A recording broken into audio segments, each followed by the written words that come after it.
വലിയൊരു വിഷമവും പ്രയാസവുമുള്ള ഒരു സാഹചര്യമാണ്.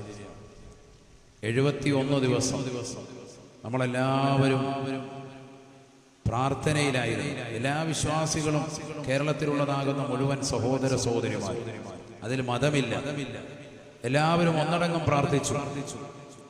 ആ സഹോദരനെ എങ്ങനെയെങ്കിലും ഒന്ന് തിരിച്ചു കിട്ടണം. മരണപ്പെട്ടു എന്നുള്ളത് എല്ലാവരും ഉറപ്പിച്ചു ദിവസങ്ങൾ കഴിഞ്ഞപ്പോൾ. പക്ഷെ എങ്ങനെയെങ്കിലും ആ ബോഡിയെങ്കിലും കിട്ടിയാൽ ആ കുടുംബത്തിനൊരു ആശ്വാസം, ഒരു സമാധാനം. അതിലേറെ ആശ്വാസമാണ് മനാഫ് എന്ന് പറയുന്ന സഹോദരന് കിട്ടുന്ന സമാധാനം. മീഡിയയിലൂടെ നമ്മളെല്ലാവരും ആ ചെറുപ്പക്കാരനെ കണ്ടില്ലേ? എത്ര വലിയൊരു ഈമാനാണ്, എത്ര വലിയൊരു മാനവികതയാണ് ആ സഹോദരൻ വിളിച്ചോടിയത്. എവിടുന്ന് കിട്ടിയ ആ സഹോദരന് ഇത്ര വലിയ ആത്മധൈര്യം? പരിശുദ്ധ പുണ്യ നബി സല്ലല്ലാഹു അലൈഹി വസല്ലമ തങ്ങൾ പകർന്നു കൊടുത്ത ആത്മീയ വീര്യമാണെന്നേ നമുക്ക് മനസ്സിലാക്കാൻ പറ്റും. വിശ്വാസികൾക്ക് പ്രവാചകൻ കൊടുത്ത ആത്മവീര്യമാണ്.